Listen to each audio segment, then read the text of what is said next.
En las semanas anteriores hemos visto cómo Dios nos quiere enseñar, y para enseñar Él utiliza varias formas.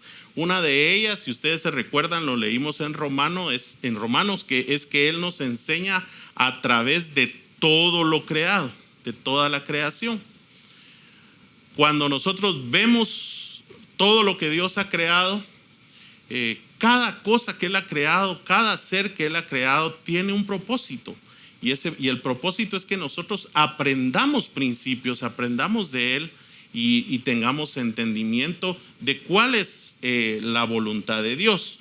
También, si ustedes se recuerdan, otra forma como Él nos enseña es a través de parábolas. Ya hace un par de miércoles estuvimos hablando acerca de eso, recibimos la enseñanza sobre cómo Dios enseña a través de parábolas. Vimos cómo los profetas enseñaron a través de parábolas, cómo Dios le dijo a los profetas que enseñaran a través de parábolas. Vimos cómo nuestro Señor Jesucristo también enseñaba a través de parábolas.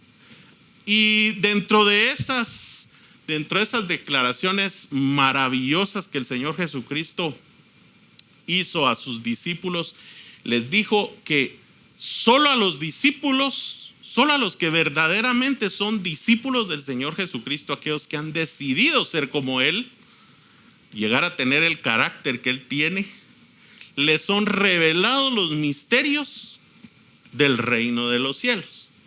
Es decir, que para que nosotros podamos tener revelación del reino de los cielos y de todos los misterios que encierra el reino de los cielos, y cuando hablamos del reino de los cielos estamos hablando de Cristo.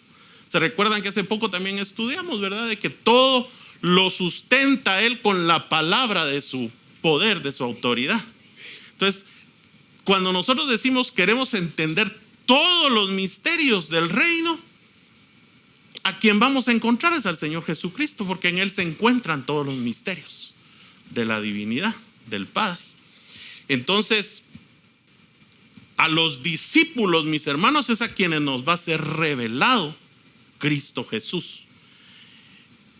Y estudiamos los niveles de discípulos, ¿verdad? ¿Qué es lo que tenemos nosotros que ir renunciando y hacer que se forme en nosotros para poder ser verdaderos discípulos del Señor Jesucristo? Y cómo toda la Escritura, Antiguo Testamento y Nuevo Testamento, son una gran parábola para que Dios nos pueda enseñar a través de esa parábola el carácter, la naturaleza de Cristo Jesús, para que sepamos hacia dónde debemos ir.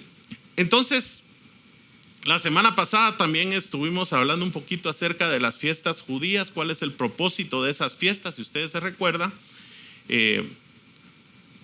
vimos que el propósito de que nosotros aprendamos las fiestas judías no es para que nosotros nos volvamos judíos, no es ese el propósito, o que nosotros querramos traer a nuestro tiempo actual todos los rituales que se hacían para ese tipo de fiestas. No, el propósito de Dios es que nosotros entendamos cuáles son los principios que existen en cada una de esas fiestas, para que en nosotros se forme la naturaleza de Cristo Jesús de cada una de esas fiestas. Porque cada una de esas fiestas lo que hace, o para lo que está escrita, es para mostrarnos a Cristo Jesús. En aquel tiempo, cuando les fueron dados a los judíos esas fiestas, era con el propósito de que ellos pudieran ver al futuro Mesías que un día iba a venir. Pero a nosotros estas fiestas nos son enseñadas para que veamos el carácter de nuestro Mesías, que ya vino, hizo el sacrificio, un sacrificio perfecto, y que cambió la dispensación, por así decirlo, porque cuando Cristo Jesús vino y Él se entregó y se convirtió en ese sacrificio perfecto del Padre para nuestra redención, para nuestra justificación, en ese momento cambió la dispensación. Entonces ahora ya nosotros no tenemos por qué vivir las fiestas como se vivían en la dispensación del Antiguo Testamento. Ahora estamos en un periodo que se abrió, que es el periodo de la gracia. Y en el periodo de la gracia es de otra manera. Es lo mismo que sucede con el tabernáculo de Moisés. En aquel entonces se tenían que hacer ciertos rituales. Solo podía entrar una vez al año el sumo sacerdote hasta el lugar santísimo para poder hacer la ofrenda de expiación para el perdón de los pecados de todo el pueblo. Pero ahora dice la palabra de Dios que todos por don tenemos entrada hasta el lugar santísimo, por don. Pero Dios busca que así como el tabernáculo de Moisés, que estaba formado por 7 muebles y que cada uno de esos 7 muebles representaban el carácter de Cristo Jesús que se tiene que formar en nosotros desde el altar de los sacrificios, como nosotros tenemos que ser un sacrificio vivo, santo y agradable a Dios, así como Cristo Jesús fue un sacrificio perfecto. Y así cada uno de los muebles nos van mostrando parte del carácter del Señor Jesucristo. Y son 7 muebles, es un camino de perfección para llegar a ser perfectos como nuestro Padre es perfecto. Ese es el propósito. Y de igual manera, cuando estudiemos las 7 fiestas judías, vamos a ver que son 7 fiestas. Nos van a llevar a un camino de perfección también. Y cada una de esas fiestas se tiene que formar en nosotros para que nosotros podamos ser ahora en nosotros, en lo espiritual, lo que en lo natural representaba cada una de esas fiestas. Entonces, para que sigamos poniendo un poquito más de base para poder entrar al estudio de las fiestas, no vamos a entrar todavía hoy. Vamos a recordar algo que ustedes ya saben, y es cuál es el propósito de toda la escritura. Y ya saben que eso nos va a llevar a 2 de Timoteo, capítulo 3. 2 de Timoteo 3, 16 y 17. Y este es un versículo que de veras, mis hermanos, siempre debemos de recordarlo, porque este versículo nos da a nosotros la base para saber que cuando usted venga y alguien le diga, mire, pero es que este principio era solo para el Antiguo Testamento, ya para nosotros no vale. No, porque aquí lo dice 2 Timoteo 3, 16 y 17.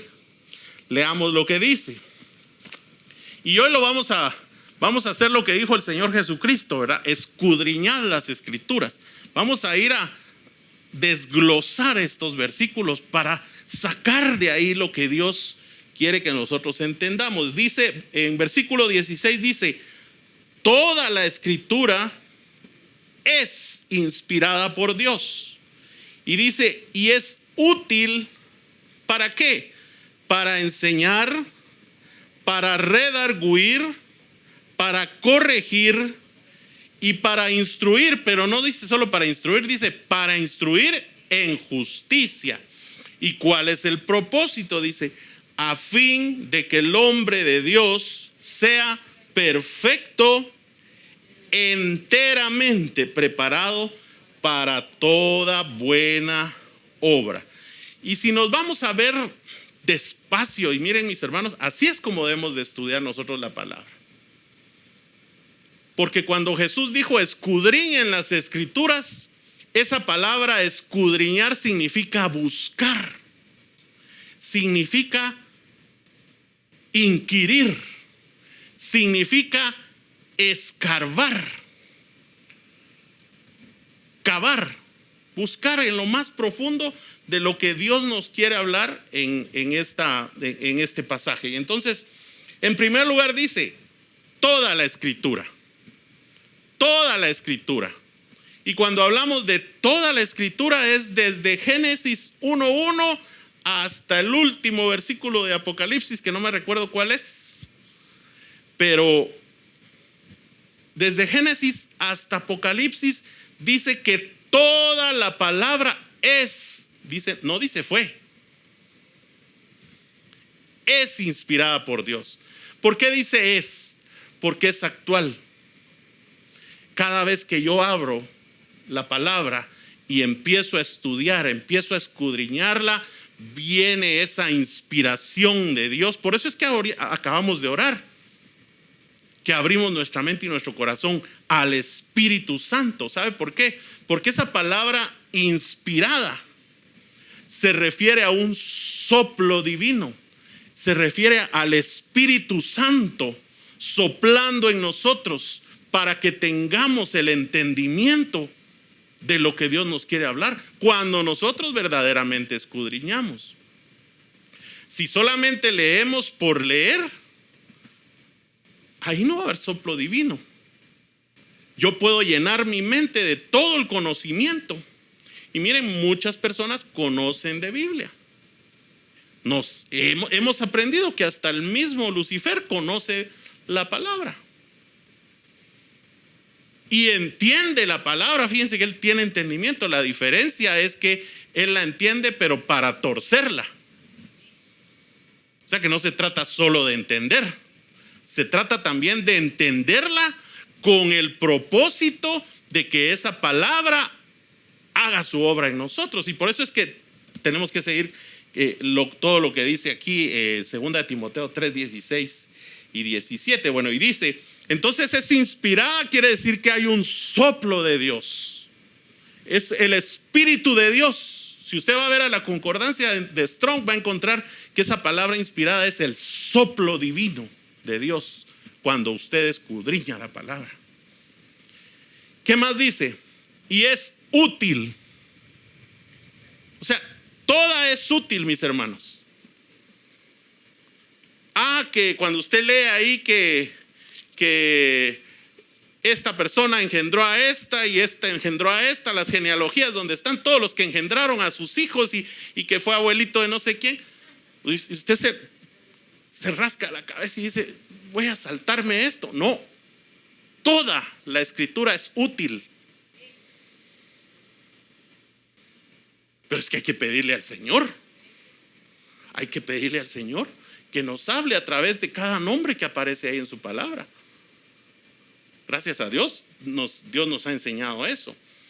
Que todas las cositas que habían en el tabernáculo, las estacas, los clavos, las cuerdas, listones, cualquier cosa que había en la Biblia, ¡ay, qué aburrido! Mejor me salto esa parte. No, todo tiene una utilidad para nosotros. Y hemos aprendido aquí cómo cada cosita, cada detalle, ¿verdad? Principalmente todos los que han llevado el diplomado ya han visto el tabernáculo, ¿verdad? El video del tabernáculo donde se habla de las estacas, de las columnas, de que todo el atrio, ¿verdad? Los materiales tienen importancia porque todo eso nos lleva a tener entendimiento de Cristo Jesús. Entonces, toda la palabra es inspirada por Dios y toda la palabra, desde Génesis hasta Apocalipsis, es útil. Y esa palabra útil quiere decir que es para nuestro provecho. Quiere decir que la palabra está puesta ahí para nuestro servicio. Léalo, búsquelo usted. Esa palabra útil es servicial. La palabra nos quiere servir a nosotros para que conozcamos a Cristo Jesús. Y después nos dice que es útil para qué. Y aquí es donde vamos a entender qué significa cada parte, qué es lo que quiere hacer la palabra de Dios con nosotros. Número 1 dice que es para enseñar. ¿Y enseñarnos qué? Si usted se pregunta ¿para qué? ¿Qué es lo que nos quiere enseñar la palabra? Bueno, lo primero que hemos hablado es que la palabra nos quiere enseñar a Jesucristo. Nos quiere enseñar a Cristo.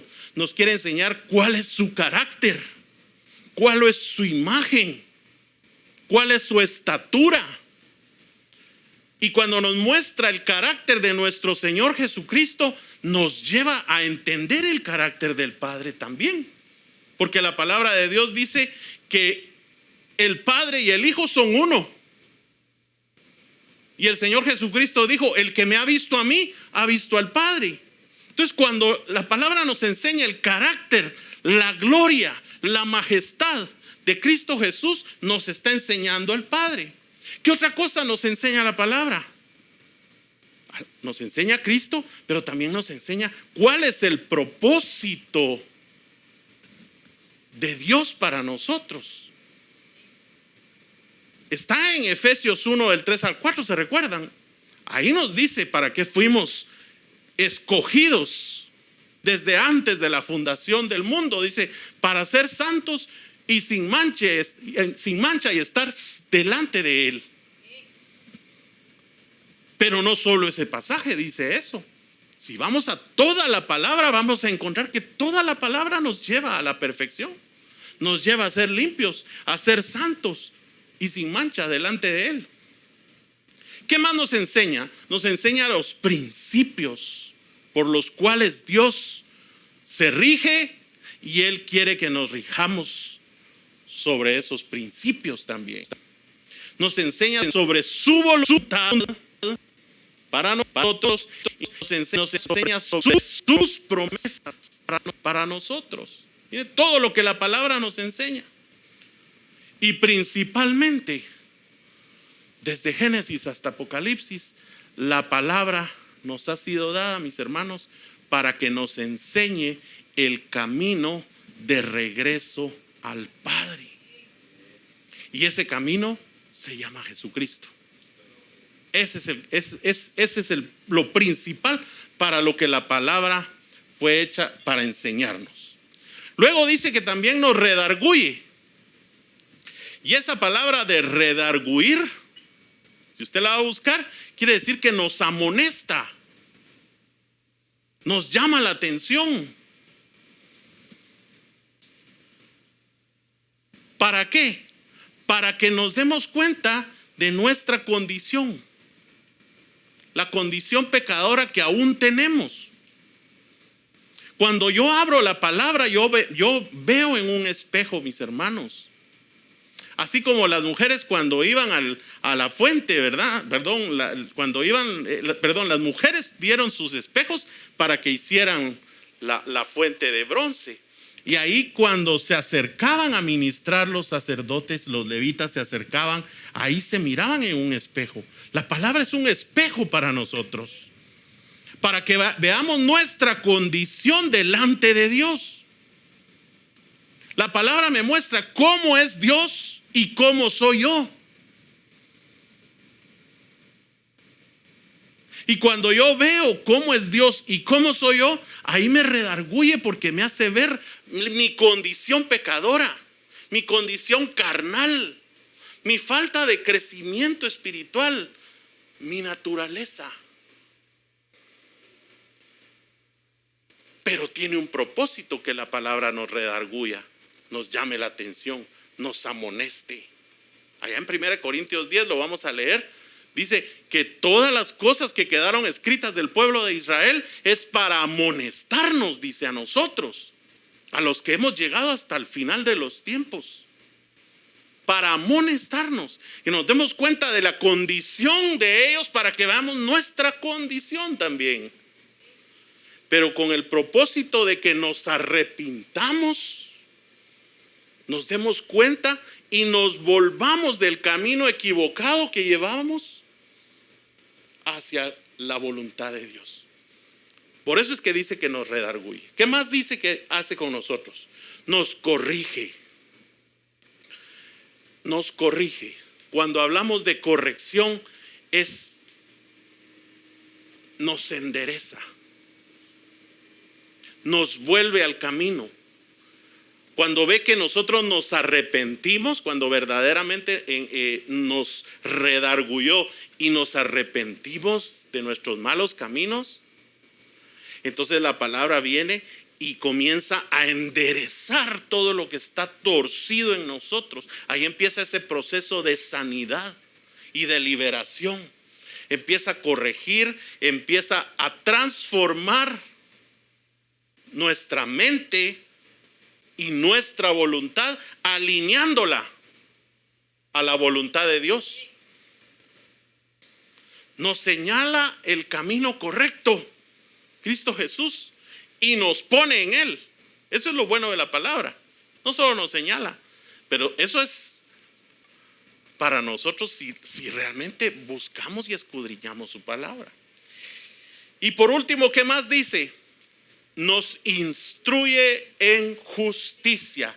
Eso quiere decir que la palabra nos viene a dar instrucción para vivir conforme a la voluntad de Dios. Para eso nos instruye, para vivir conforme a la voluntad de Dios y enderezar en nosotros todo lo que está torcido en todas las áreas de nuestra vida. No hay área de nuestra vida, mis hermanos, sobre la cual la palabra no pueda hacer su obra. En todas las áreas de nuestra vida. En nuestra área económica, matrimonial, familiar, espiritual. La palabra es la que nos da instrucción. Nos viene a decir cómo debemos caminar para regresar a la casa del Padre cuando ya se ha enderezado nuestro camino. Y principalmente, cómo agradar a Dios. Y aquí vamos a la parte esencial de para qué es la palabra. Cómo agradar a Dios viviendo una vida de perfección, una vida de santidad, una vida de separación del mundo para que nos podamos unir a nuestro Padre y al Señor Jesucristo y podamos alcanzar esa vida, la vida divina, la vida eterna, para la cual Él nos ha llamado. ¿Qué más dice? Dice, versículo 17 dice, ¿cuál es el propósito de la palabra? Dice, a fin de que el hombre, y aquí habla la mujer también, ¿verdad? Hombre, habla hombre y mujer de Dios, sea perfecto. Perfecto quiere decir completo. Perfecto quiere decir totalmente restaurado. Quiere decir totalmente conformado a la imagen de Cristo Jesús. Totalmente terminado el trabajo. Él es el que completa la obra. Nosotros lo sabemos. Su palabra es que su principal propósito es que seamos perfectos.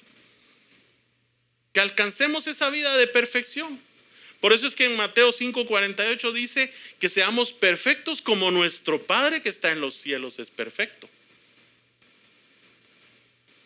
Ese es el supremo llamado que tenemos, el supremo llamamiento que Dios nos ha hecho, ser perfectos. Entonces, cada principio o porción de su palabra, su propósito es llevarnos a esa perfección. Y cuando dice que es enteramente preparados, esa palabra enteramente preparados también significa perfecto, también significa completos. Y dice para toda buena obra, es para que andemos y que todo lo que hagamos, mis hermanos, sea en la voluntad perfecta de Dios. Pero para que nosotros podamos, para que la palabra pueda hacer todo eso en nosotros, mis hermanos, necesitamos tener entendimiento de la palabra.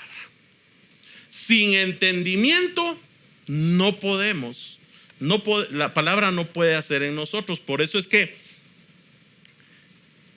necesitamos que la palabra haga su obra en nosotros y necesitamos que el Señor Jesucristo nos abra el entendimiento.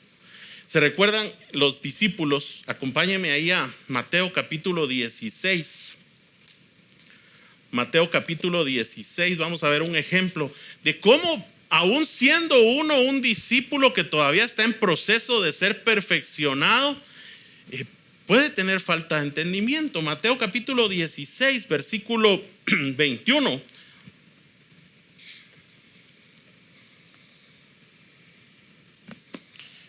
Dice, desde entonces comenzó Jesús a declarar a sus discípulos, mire, a sus discípulos, que le era necesario ir a Jerusalén y padecer mucho de los ancianos, de los principales sacerdotes y de los escribas, y ser muerto y resucitar al tercer día.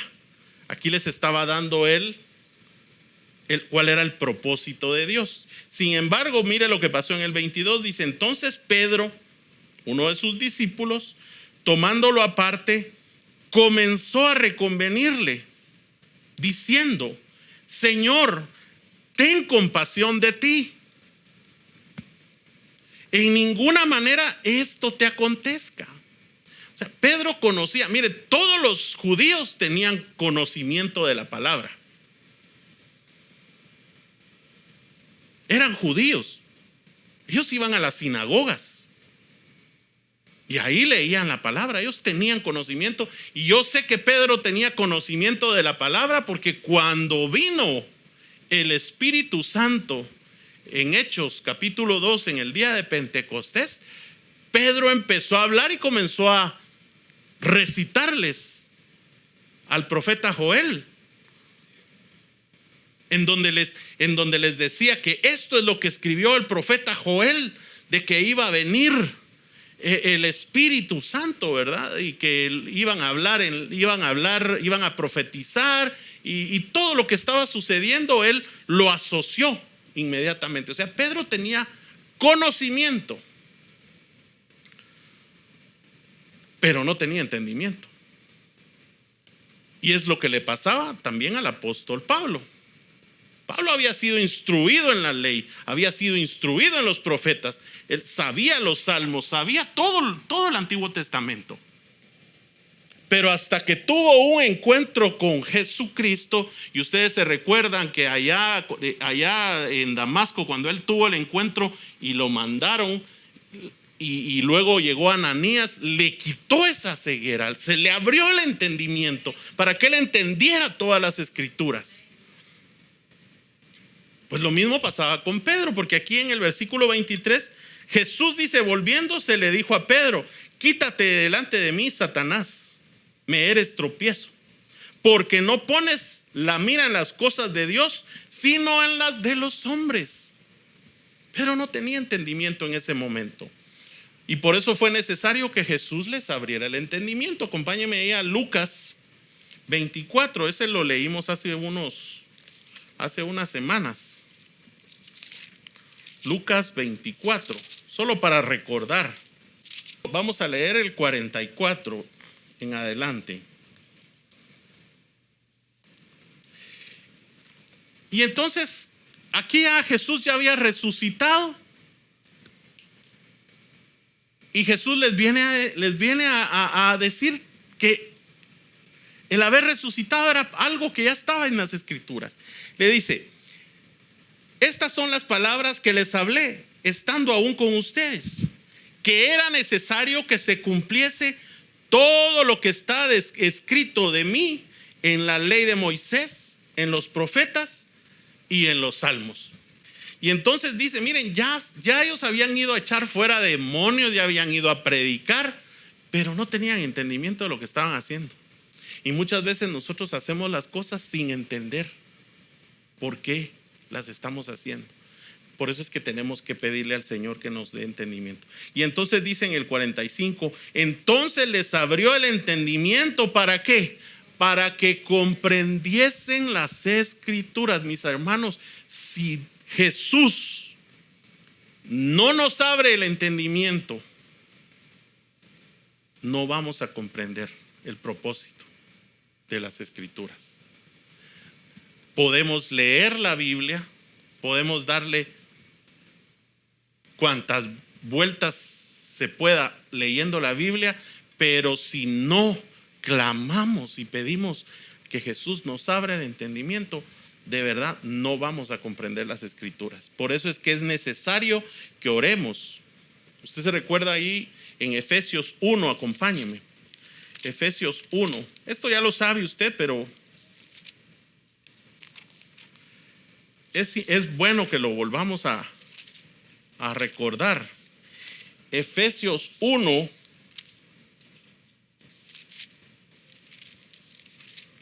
versículo 17. ¿Qué debemos hacer para tener entendimiento? Primero debemos orar y pedirlo, porque aquí dice, para que el Dios de nuestro Señor Jesucristo, el Padre de gloria, os dé espíritu de sabiduría y de revelación en el conocimiento de Él, alumbrando los ojos de vuestro entendimiento. Y aquí nos dice que para que se abran los ojos de nuestro entendimiento, tenemos que pedir este espíritu de sabiduría y de revelación en el conocimiento de Dios. ¿A quién se lo tenemos que pedir? Al Padre y al Señor Jesucristo. Tenemos que pedir ese espíritu. Y cuando venga ese espíritu sobre nosotros y en nosotros, entonces los ojos de nuestro entendimiento se van a abrir y vamos a poder comprender. ¿Qué vamos a comprender? Mire lo que dice ahí. Para que sepan cuál es la esperanza a la que Él los ha llamado. Ese es el número 1. ¿Cuál es la esperanza a la que el Señor nos ha llamado? ¿Cuál es la esperanza que usted tiene en Cristo Jesús? ¿Cuál es la esperanza? La esperanza es, mis hermanos, de que a pesar de como nosotros somos, vamos a poder llegar un día a ser como Él. Esa es la esperanza. Luego también dice, ¿y cuáles las riquezas de su gloria, de la gloria de su herencia en los santos? Que Él tiene una herencia para nosotros, pero no es una herencia de oro y plata, material y terrenal. La herencia que Él tiene para nosotros es su gloria, su carácter, su naturaleza. Y eso vale más que cualquier cosa material. ¿Y qué más dice? ¿Y cuál la supereminente grandeza de su poder para con nosotros los que creemos según la operación del poder de su fuerza? ¿Cuál es la supereminente grandeza de su poder? Los recursos que Él nos ha dado, que operan poderosamente en nosotros. La sangre de Cristo, el Espíritu Santo, el fuego del Espíritu Santo y las aguas de su palabra. Para eso es que necesitamos el espíritu de sabiduría y de revelación, para que los ojos de nuestro entendimiento se abran. Y cuando se abran los ojos de nuestro entendimiento, vamos a poder ver a Cristo en cada letra, en cada palabra, en cada frase, en cada oración, en cada capítulo, en cada libro de estos 66 libros. Ese es el propósito. Ver a Cristo. Ver a Cristo. Aquí sí se vale lo de hasta ver a Cristo, ¿verdad? Escudriñemos las Escrituras hasta ver a Cristo, encontrarlo a Él, encontrar su carácter, encontrar su voluntad, encontrar su propósito para mí. Eso es lo importante cuando escudriño las Escrituras. Entonces, primero debo orar para que Dios me dé ese espíritu de sabiduría y de revelación y se alumbren los ojos de mi entendimiento, se me quiten esas escamas, así como a Pablo se le cayeron esas escamas y pudo entonces ver a Cristo en todo lo que había estudiado. Les aseguro que él sabía las jornadas de Israel, el tabernáculo de Moisés. Él ya había leído sobre el tabernáculo de David, del templo de Salomón. Pero él no había visto a Cristo. No lo había visto en cada porción de la palabra. Pero si después, cuando nosotros vamos a leer las cartas de Pablo, mis hermanos, cuando ya se le abrió el entendimiento, vemos que él miraba a Cristo. Por eso es que él dice, puestos los ojos en Jesús, el autor desde el Génesis y consumador hasta el Apocalipsis de la fe. Él lo pudo ver. Pero no solo es de pedir, porque recuérdense que en el tabernáculo de Moisés habían 7 muebles, pero en el lugar santo, los muebles que se tienen que formar en nosotros no son por don. En el atrio recibimos todo por don. La sangre del cordero es por don. El fuego del Espíritu Santo es por don. Las aguas de su palabra son por don. Pero a nivel del lugar santo, mis hermanos, hay 3 muebles que se tienen que formar en nosotros y sobre los cuales sí tenemos que trabajar, esforzarnos. Por eso es que Jesús decía: escudriñen las Escrituras, busquen, escarben en las Escrituras, porque ahí van a encontrar la vida eterna. En el altar de la oración, que es lo primero que hablamos, ¿verdad? Orar y pedir el espíritu de sabiduría y de revelación, el conocimiento de Dios. Eso ya no se hace, ya no es por don. Allá nosotros tenemos que trabajar en buscar otro nivel de oración. Pero hablando específicamente de toda la Escritura, la revelación en el candelero no va a venir así por don. No, eso requiere tiempo. Requiere meternos en su palabra. Cuando Jesús dice escudriñen las Escrituras, es pasar tiempo a diario alimentándome de la palabra, no solo leyéndola, alimentándome. Y la mesa de los panes también requiere pasar tiempo con esta palabra para que los principios que me fueron revelados en el candelero se hagan parte de mí, se hagan vida en mí, me fortalezcan, mi fe se fortalezca a través de tener primero el entendimiento de la palabra y luego ponerla por obra. Amén. Y solo quiero terminar con esto. Jesús dijo que escudriñáramos las Escrituras. Y a mí me impacta que en el Sermón del Monte, si ustedes, les recomiendo que lo vean en Mateo, capítulos 5 al 7. Ahí vemos una estatura. Ahí vemos la estatura de cómo debemos empezar y hasta dónde tenemos que llegar. Mateo, vamos a ir a Mateo capítulo 7.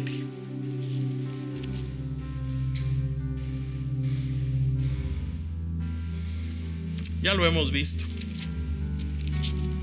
Fíjese que Mateo capítulo 7, en donde termina,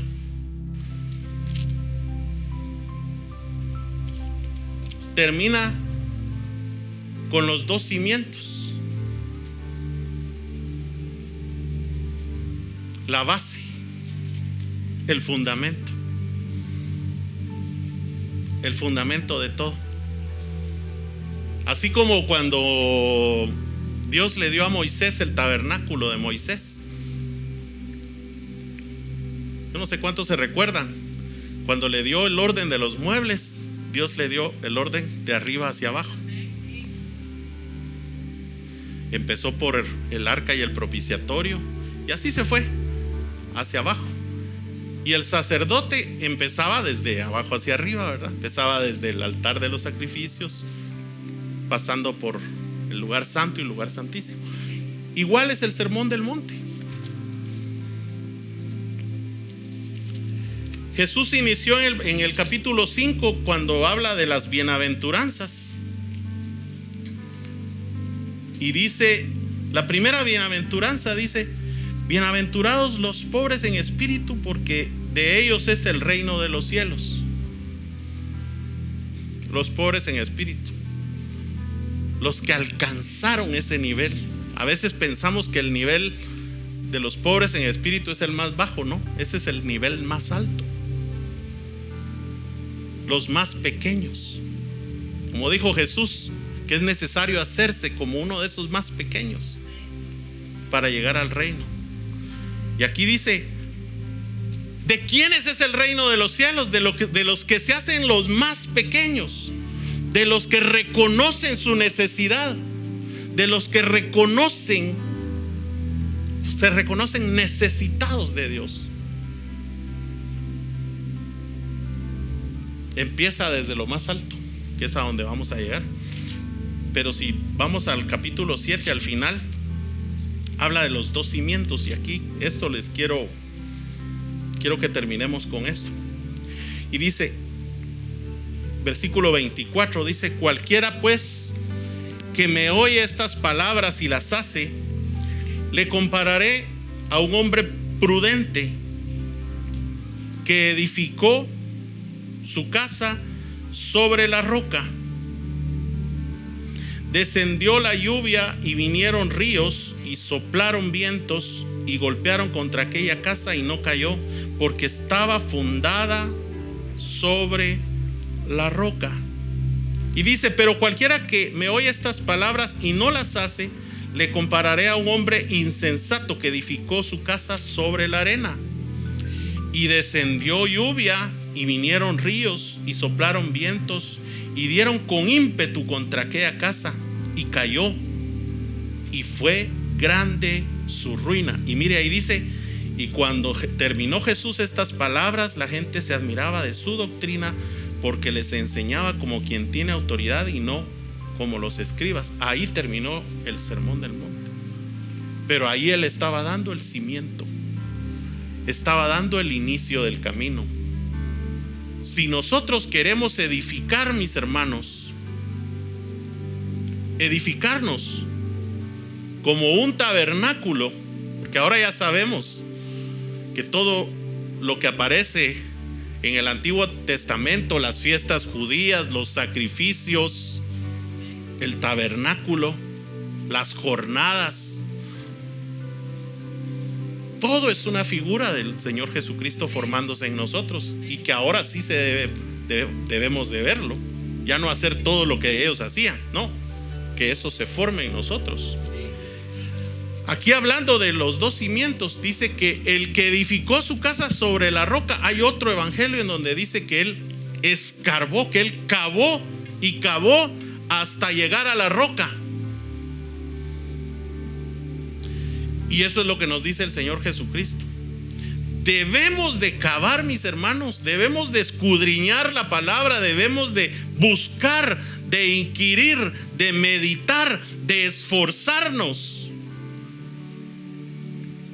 para que encontremos la roca, para que encontremos a Cristo en toda la palabra, para que cuando veamos las 7 fiestas judías, veamos a Cristo en cada una de esas fiestas, para que veamos que Él es la Pascua, que veamos que Él es los panes sin levadura, que Él es las primicias, que Él es Pentecostés, que Él es la fiesta de las trompetas, la fiesta de la expiación, la fiesta de los tabernáculos. Esas 7 fiestas lo representan a Él. Pero no solamente encontrarlo a Él ahí, sino que nosotros seamos como Él, y que cada una de esas fiestas se forme en nosotros, para que algún día nosotros podamos ser cada una de esas fiestas, ser nosotros una Pascua, ser nosotros primicias, ser nosotros sin levadura, sinceros con Dios,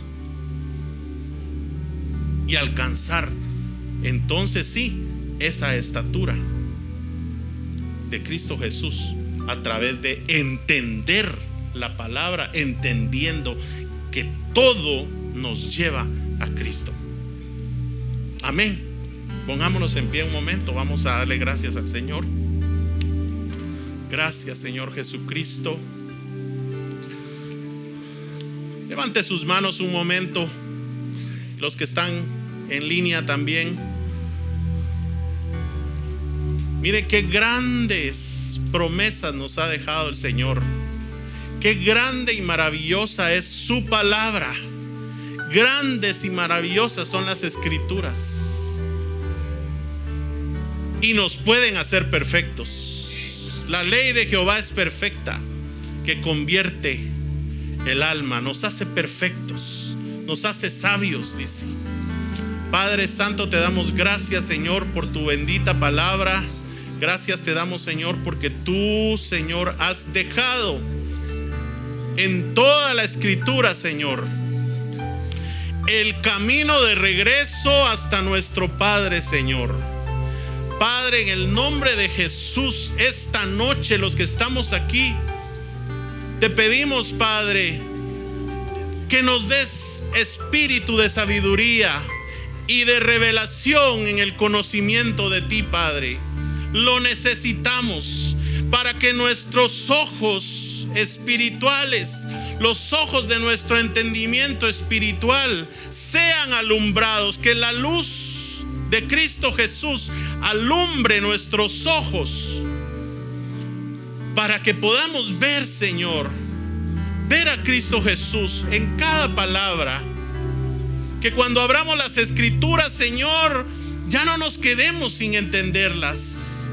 Padre, que cuando nosotros te busquemos, escudriñemos, Señor, podamos entender, tengamos la revelación del candelero, Señor, y tengamos la fe, Señor, que se forma en nosotros en la mesa de los panes. Padre, ayúdanos. Necesitamos, Señor, necesitamos que abras nuestro entendimiento, Señor Jesucristo, así como lo hiciste con tus discípulos, que a pesar de que estuvieron contigo 3 años y medio enseñando, oyéndote predicar, oyéndote enseñar, Señor, pero su entendimiento estaba cerrado, Señor. Sus ojos estaban cegados. Había velos mágicos, velos de ceguera espiritual puestos en sus ojos. Padre, te pedimos, Señor Jesucristo, que tú con nosotros hagas eso que hiciste con tus discípulos, que abras nuestro entendimiento para que podamos entender las Escrituras, para que podamos verte a ti, Señor, en cada palabra escrita en esta Santa Biblia, Señor. Padre, ayúdanos y perdónanos, Padre. Perdónanos, Padre, porque hemos sido infieles contigo. No hemos sido diligentes, Señor, en buscarte diariamente. No hemos sido diligentes, Señor, en alimentarnos de tu palabra todos los días, así como tú lo dejaste como estatuto, Señor, que cada día en la mañana deberíamos de buscar el pan, Señor, el pan nuestro de cada día, Señor, buscarlo antes de que vengan, Señor, las obligaciones y todas las distracciones de este mundo, Padre Santo. Padre, en el nombre de Cristo Jesús, perdónanos porque no hemos sido fieles buscándote en tu palabra. No hemos sido fieles buscándote en oración, Señor. Ayúdanos, Señor. Pon en nosotros el querer y el hacer por tu buena voluntad, para que podamos, Señor, buscarte constantemente en tu palabra. Gracias te damos, Señor, por esta palabra que nos has dado esta noche. Gracias, Señor, por enseñarnos que toda la Escritura es inspirada por ti, Señor, y es útil para nosotros, para que seamos perfeccionados, Señor, y podamos hacer tu voluntad, Padre Santo. Gracias te damos en el nombre de nuestro Señor Jesucristo. Amén y amén. Gracias, Señor.